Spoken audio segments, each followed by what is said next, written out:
સ્થાનિક સ્વરાજ્યની ચૂંટણીમાં 6 મહાનગરપાલિકામાં ભાજપની જીત થઈ ગઈ છે, પરંતુ સુરત મનપાનું પરિણામ અલગ આવ્યું છે। સુરતમાં ભાજપને 93 સીટ મળી છે, જ્યારે કોંગ્રેસના સુપડા સાફ થઈ ગયા છે।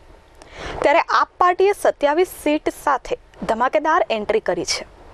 ગુજરાતમાં સૌથી વધારે સીટ સુરતમાં આપ પાર્ટીને મળી છે, જેને લઈ દિલ્હીના મુખ્યમંત્રી અને આપ પાર્ટીના રાષ્ટ્રીય સંયોજક અરવિંદ કેજરીવાલ આજે સુરતીઓનો આભાર માનવા સુરત પહોંચ્યા હતા। ત્યારે આવો જોઈએ અરવિંદ કેજરીવાલની સુરતની મુલાકાત।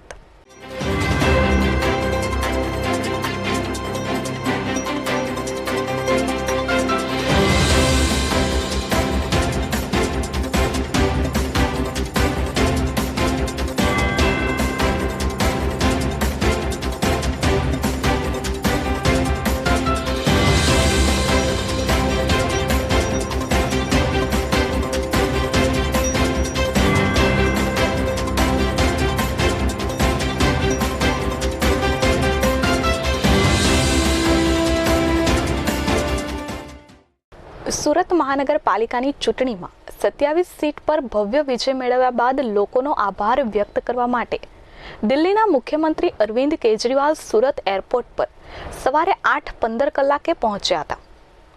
એરપોર્ટ પર મોટી સંખ્યામાં આપના કાર્યકર્તાઓએ તેમનું ઉષ્માભેર સ્વાગત કર્યું હતું। અરવિંદ કેજરીવાલનું દબદબાભેર સ્વાગત સુરત એરપોર્ટ ખાતે નવા ચૂંટાયેલા કોર્પોરેટર દ્વારા કરવામાં આવ્યું હતું।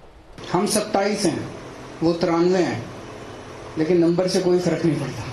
हमारा एक एक आदमी 10-10 पे भारी पड़ेगा कि नहीं पड़ेगा। आपको सूरत की जनता ने विपक्ष की भूमिका दी है, उनकी नानी याद दिला देना सदन के अंदर। एक भी गलत काम मत होने देना, एक भी गलत काम मत होने देना, उनको कोई गलत काम मत करने देना। पूरे गुजरात की जनता को पता चलना चाहिए कि सूरत के अंदर किस किस्म की राजनीति चल रही है। अब भारतीय जनता पार्टी वाले कुछ गलत काम नहीं कर पाएंगे, क्योंकि आम आदमी पार्टी का विपक्ष यहाँ पे आ गया है। સુરતની મુલાકાતે આવેલા આમ આદમી પાર્ટીના મુખ્યમંત્રી અરવિંદ કેજરીવાલે મોટા વરાછા ખાતે આપના વિજય થયેલા કોર્પોરેટર તેમજ જેટલા પણ ઉમેદવારો આપ પક્ષ તરફથી ઉમેદવારી કરી હતી તેમની સાથે બેઠક કરી હતી, જેમાં તેમને કોર્પોરેશનમાં ચૂંટાયેલા કોર્પોરેટરોએ કયા પ્રકારની ભૂમિકા ભજવવાની છે તેની વિસ્તૃત ચર્ચા કરી હતી।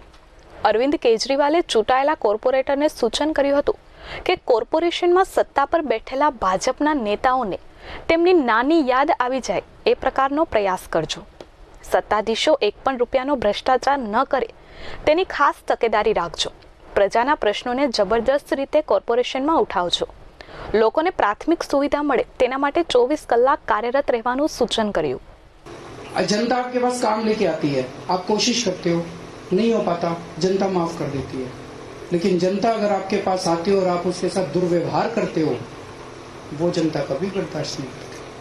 अपमान बर्दाश्त नहीं करती, अपमान बर्दाश्त नहीं करती। किसी का अपमान मत करना, चाहे वो किसी भी जाति का हो, किसी भी धर्म का हो, चाहे वो अमीर हो, चाहे वो गरीब हो, चाहे इस जात का हो, चाहे उस जात, कैसा भी आदमी हो, जो आपके दफ्तर में आए और जो आपके घर में आए उसको बिठा के एक कप चाय जरूर पिला देना, उसका मान रखना। और वो एक आदमी आप देखना बाहर जाके बोलेगा कि मैं बीजेपी वाले के घर गया, उसने घुसने नहीं दिया, कुत्ते छोड़ दिए। मैं आम आदमी पार्टी वालों के घर गया, उसने मुझे घर में बिठा के चाय पिलाई। आजकल ये इज्जत देना ही बहुत बड़ी बात हो गई है राजनीति के अंदर। इज्जत कौन लेता, इज्जत देता आज की राजनीति के अंदर? कोई नहीं देता। तो एक चीज ये करनी है कि अब सबको अपना अपना दफ्तर खोलना है अपने अपने वार्ड में। अगर दफ्तर खोलने का नहीं हो पैसा तो अपने घर को दफ्तर बना लीजिए, घर के अंदर एक छोटी सी जगह रख लीजिए जहाँ पे आप मिलने के लिए लोगों से मिल सकें। और एक फोन नंबर ऐसा दे दीजिए जो कि फोन नंबर उठे। वो फोन नंबर आप पूरे वार्ड में सबके घर घर जाके बांट दीजिए कि कोई समस्या हो इस फोन पे फोन कीजिए। वो फोन नंबर उठना चाहिए। रात को 2 बजे भी अगर कोई आपके पास आए सहायता मांगने के लिए, आपको उसकी मदद करने के लिए निकल पड़ना। અરવિંદ કેજરીવાલ 8:15 કલાકે સુરત એરપોર્ટ પર પહોંચ્યા હતા। ત્યારબાદ સર્કિટ હાઉસમાં સામાજિક અને રાજકીય આગેવાન સાથે મુલાકાત કરી હતી। ત્યારબાદ સંગઠન મંત્રીના ઘરે ભોજન કર્યું હતું। સુરતના વરાછા મિની બજાર માનગઢ ચોકથી રોડ શો યોજાયો હતો. રોડ શોની શરૂઆત મિની બજાર માનગઢ ચોક સરદાર પ્રતિમાને પુષ્પાંજલિ આપી કરી હતી. આ રોડ શો દરમિયાન હીરાબાગ, રચના સર્કલ, કારગિલ ચોક, કિરણ ચોક, યોગી ચોક, સીમાડા નાકા, સરથાણા, જગાત નાકા રોડ શો પૂર્ણાહુતિ થઈ હતી.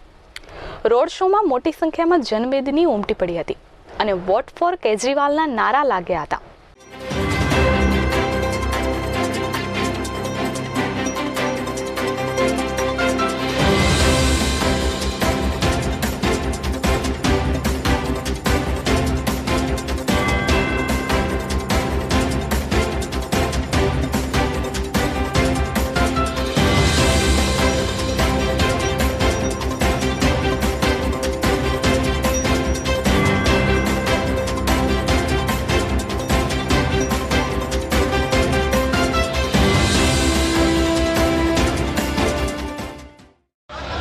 गुजरात के लोगों ने कमाल कर दिया इस बार,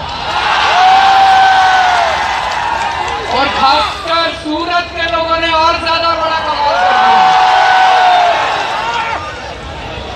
पूरे गुजरात में नहीं, पूरे देश में आप लोगों की चर्चा हो रही है. पूरे देश में लोग कह रहे हैं ये सूरत में क्या हो गया. Bureau report S24 news, Surat.